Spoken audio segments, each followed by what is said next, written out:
Hello there and welcome. This is Revita. It is a twin-stick rogueliking platformer. Roguelike shooter platformer. There's also an alpha that released yesterday, November 27th of 2020. If you are watching this in the future, hello.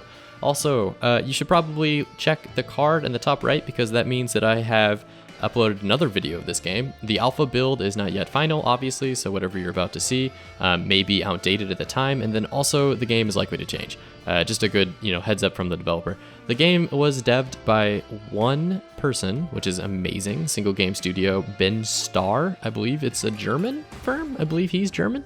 And I've given it a few runs, so we're not going to be getting the introductory cutscene, but this is kind of like the beginning. So we are.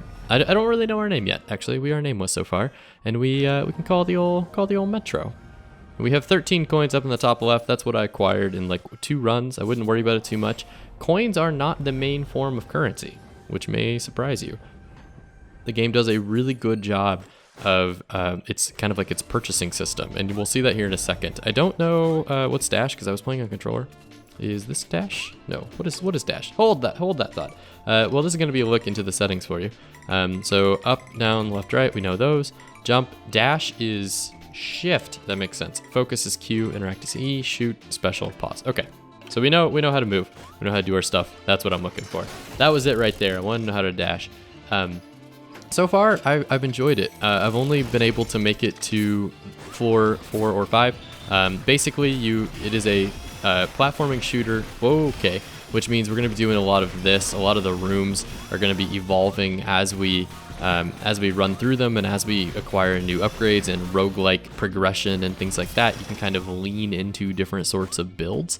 You'll notice that I took 1 heart damage up there in the top left. That's actually really big because you only have 4 hearts, and hearts are your currency, which is, I think, one of the mechanics of this game that's going to set it apart a little bit from some of its other rogue peers, because a lot of these games tie progression to luck a little bit. Like if you get lucky with a chest drop, or if you get lucky with a maybe something good is in the store and you just so happen to have a lot of cash or whatever.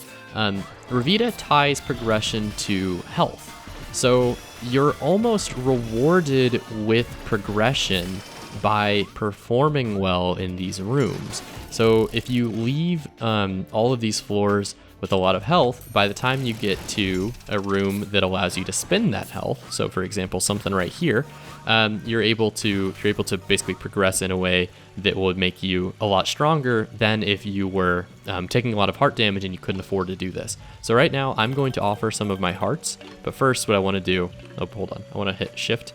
First what I want to do is I want to use my focus. So we're going to press E and hold it. Never mind, we're not going to press E and hold it. We're going to press Q and hold it. I want to use my focus to heal half of my hearts. And then what I'm going to do is I'm going to offer 3 of these bad boys. So take all of my hearts. I will confirm this. And because I used 3 hearts, I get a better upgrade than if I were to only sacrifice like 1 or 2 hearts. Twin soul, chance for a second soul to spawn on enemy death. That's awesome because I need souls to fill my soul bar, my focus bar, which I can use kind of in like an Ori and the Blind Forest or a Hollow Knight fashion to fill up my hearts. So it really relies on you being very careful on these floors to be able to make calculated decisions on how much health you should be like wagering basically. So you see how I'm collecting these little souls. No, I don't want to take that damage. That's essentially what's going to be our progression is, please don't die, is how many of those souls we can collect, which allows us to use them in our hearts, which allows us to spend them. Looks like I got 2 free things here, which is pretty sweet. Additional protection from enemy damage or a key. I have 1 key already, so maybe I'll just go with this. Shield, I guess that's like a temporary heart per roguelike language. I don't really know. I haven't gotten that many items actually. So in the 2 runs that I did, I had 1 item, and it was a brief damage upgrade. So I'm kind of just flying blind here, but I do know that I'm pretty familiar with how. Oh, sweet. Okay. Well, speaking of items, collect 2 to gain another soul segment. Oh, so it's like a partial item. All right, I'm with it. And I do know that keys unlock doors, and you have a limited number of keys. I'm gonna go in here and see what I can get. Ah, yeah, so the chest is even tied to hearts. I didn't know that. Okay, so, can I heal a heart and a half? Because if I can heal a heart and a half, it's worth it. I can only heal 1 heart, which means I'm pretty sure opening this chest would kill me. So we're gonna stay away from that one. Yeah, that's the spooky part about it, is the heart economy, or like the health for risk reward sorts of things. It's a very interesting calculus you have to do to kind of always be balancing your progression versus your. I don't actually know how to drop down. We're just gonna do one of these. I'm a little worried about these spikes too. I think if I accidentally step on the spikes, we'll be in a bad place. Okay, these guys aren't too bad because they attack straight forward. We know how to take out tutorial bosses. We're more experienced in the rogue than that. Not quite just tutorial leveling. Oh, this is cool as well. You can wall jump. I haven't really found much use for it yet, but whenever the room starts to get a little more chaotic, I can see that it'd be useful. And again, this is the alpha, so a lot of things are subject to change and whatnot. This is really just meant to be used as like a preliminary awareness of the game. I think Revita is one of the more promising platforming shooters that I've seen. I played. Oh, okay. These guys sneak up on you, huh? Were you lying there the whole time? I bet they were like little weeds and I just completely ignored them. If I had to guess, they probably were right in plain sight. That seems to be the way those sorts of enemies get me. But this is one of the more promising platformer roguelikes. And I play a lot of rogues. Like that just seems to be the genre that I tend to lean towards. But the platforming shooter genre, I don't really know. It doesn't seem to be easily balanceable, and so I think Neon Abyss suffered quite a bit from that, and it honestly fell out of favor with me pretty quickly. But this has a lot of potential, and I'm also really enjoying the art, and I enjoy the sound and everything else. The enemy. Oh, I was on spikes. I was standing on spikes. No, you caught me monologuing. I'm looking at my Audacity to the left, and I just like blew out the microphone, so I apologize. All right, well, that was one run down. You see how quickly things can turn on you, huh? Memoria Station. Let's go back. Send me back in. There is a hub world here, but I haven't unlocked enough for the hub world to be... Oh, maybe that's what that conversation is up in the top right. Oh, whoops. Too late. That's all right. We're going to just jump back into it. We'll show off the gameplay a little bit more. Ah, dang it, that hurts. That hits me hard. First the little bush or weed monsters, and then the spikes. And I see them there too. I know they're there. I know better than this. That's funny. That's hilarious. All right, is there anything else in this room? Ah, there you are. I see you hiding there. All right, don't take damage to the spikes. I took damage anyway. You know what? That's fine. That's fine. We gotta pay our respects to the roguelike. You have to offer up a sacrifice to the game to let it know that you respect it. Like I respect you, Revita, and I will gladly give away 1 heart to a dumb mistake. It just comes with the territory, really. Can I scoot forward without stepping on the spikes? I can. That's perfect. So the fact that you can dash in midair as well really leads to some promising things, because I like games like this that have high movement, because that allows for like a really high skill ceiling. And it right now I'm pretty basic, like I'm just kind of walking around. I stepped on him. I tried to Goomba stomp that guy. Right now doing some pretty basic movement, but once we get to a point where the floors start to fill up, that's another soul. That's nice. That's a half soul card, I think.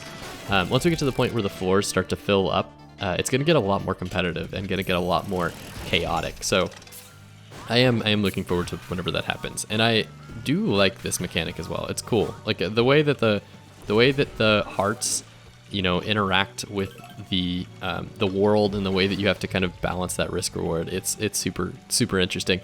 Poison enemies on contact. Dash included. I like that you mentioned dash included. Why is tissue poisoned? That's a bit cursed. I don't want to ask any questions. We're close. We're close. Floor 6. Actually, we're not as close as I thought we were.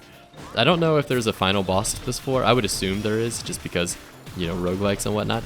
And all of these enemies have been... I haven't fought the same one too many times, but I haven't really additional protection from enemy damage. I haven't really seen anything that's incredibly challenging. Most of them are just like minor little tests, but we are in the, you know, the tutorial floor, so it's understandable. Understandable. Why'd I fall? Why'd I fall? You know, as I say that, this is what happens to me. I'm gonna try to get some maybe dash damaging down. Yeah, about that. Dash damage, huh? Let's go have a chat with some of the NPCs. That wasn't exactly the best showing of the gameplay, but you get the concept. You see where we're going. So the hub world is not fully fleshed out. I'm guessing that's because I have not yet unlocked everything. It also could just be because it's an alpha. If you're interested in keeping up, someone's doing some laundry, huh? If you're interested in keeping up with Revita, they do have a Discord. The alpha is live and anyone can jump in. They're requesting keys and whatnot. And it also, like, it's fun just to kind of stick around and see the development of these games, or of this game in particular. I've been eyeing the Twitter for Revita for a long time, and one of the fun things about Revita is that it's been paying homage or, you know, a little bit of respect to the other games in the roguelike genre, and there have been a ton of cool callbacks and references to other rogues. I think the enemies in that last floor were Binding of Isaac enemies, were some of the little grubs, so that's kind of cool. And then I know there's like the One Step from Eden Triforce spell in here as well. And if you're familiar with like the Ragnarok, that's the one that's in here. So that's kind of cool, like little throwbacks like that. Let's chat. What you got going on, man? And he's been my little spiritual friend here. Back from the tower, it seems. Oh, don't worry. I'm not planning to stop you. ... And one of the best features that obviously is already built into the alpha, you can pet the cat. Yeah, good stuff. Well, thank you very much for watching. This has been Revita. It was a really, solid 10-minute look or so. If you're interested in checking out this game, like I said, if you're watching this in the future, check that card or check any sort of links. There probably will be more coverage of this game, and I would look to keep up with the most recent, because this is a sort of game that can move very quickly in development once like the framework is here. And the framework looks good. The foundation, like the jumping, the mechanics, the movement, the shooting, no bugs so far. Everything seems to be solid. I think where the game is really going to have like room to grow is in the build diversity and in maybe like the enemy diversity as well. Right now I'm only looking at the basic enemies though, so I can't really critique that because I haven't gotten past the 5th floor. So yeah, if you enjoy this sort of content, my name is Fly Penguin. I do Let's Tries and Let's Look At primarily in the roguelike genre. Lots of Monster Train. Right now Slasher's Keep is kind of my flavor of the month. I've been enjoying it so far. Please don't kill me, guys. This might be the best shooting segment that I've done on my closeout. And all of the games that I do are usually in the indie genre. So if this interests you, I would appreciate the support. Liking this video is also the easiest way to push me through the YouTube algorithm as a new content creator. Thank you very much, and I'll see you in the next one.